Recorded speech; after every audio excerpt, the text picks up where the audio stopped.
un autre orateur là-bas, puis on va prendre deux orateurs encore dans le fond là-bas, parce qu'ils se manifestent bruyamment. Affirmer des valeurs. Et la première d'entre elles, c'est la démocratie.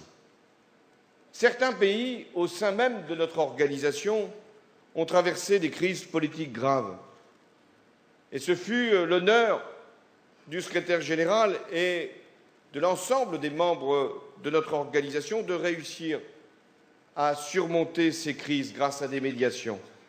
Et aujourd'hui, je suis particulièrement heureux que le président de Madagascar soit parmi nous, parce que Madagascar a été longtemps écarté, justement, parce qu'il n'y avait pas les conditions de la démocratie et du pluralisme. La francophonie, elle est soucieuse des règles en démocratie, de la liberté du vote, du respect des ordres constitutionnels et de l'aspiration des peuples, qui ne sont pas d'ailleurs pour autant francophones, de tous les peuples, à des élections libres.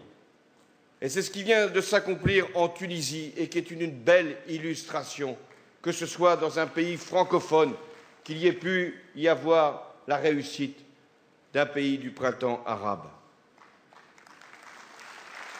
Cet accomplissement, cette transition doit également servir de leçon.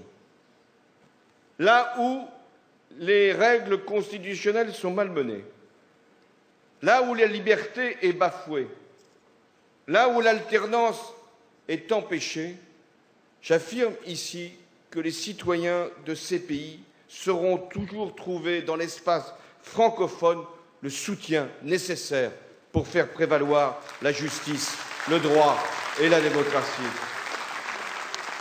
Il y a quelques semaines, le peuple burkinabé a fait une belle démonstration. À lui aussi de maîtriser ce processus, de faire en sorte que les règles puissent être posées et encore une fois respectées, que la réconciliation vienne et que l'on évite tout règlement de compte inutile dans ces périodes.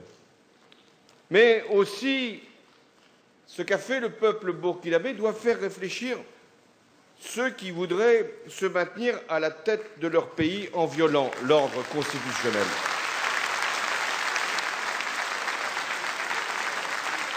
Parce que ce sont les peuples qui décident, ce sont les élections qui permettent de savoir qui est légitime et qui ne l'est pas. Donc, je donne la parole à cet autre qui s'est déjà levé, et c'est le dernier. Une démocratie, il faut toujours la défendre. Et nous avons été aussi amenés à dire « touche pas à ma constitution », non à un troisième mandat. Il a fallu tout l'engagement du peuple sénégalais devant l'Assemblée. Heureusement que nous n'avons pas brûlé. Malheureusement, ça n'a pas été le cas à Ouagadougou. Le Parlement a été brûlé. Pour que finalement, le gouvernement retira son projet, qui était un projet antidémocratique. Alors, soyez assurés, avec moi, c'est la réduction des mandats, ce n'est pas l'augmentation. Donc, moi, je n'ai pas de problème de cette nature.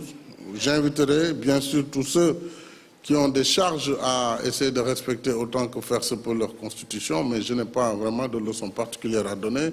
Je me garderai de le faire. Voilà.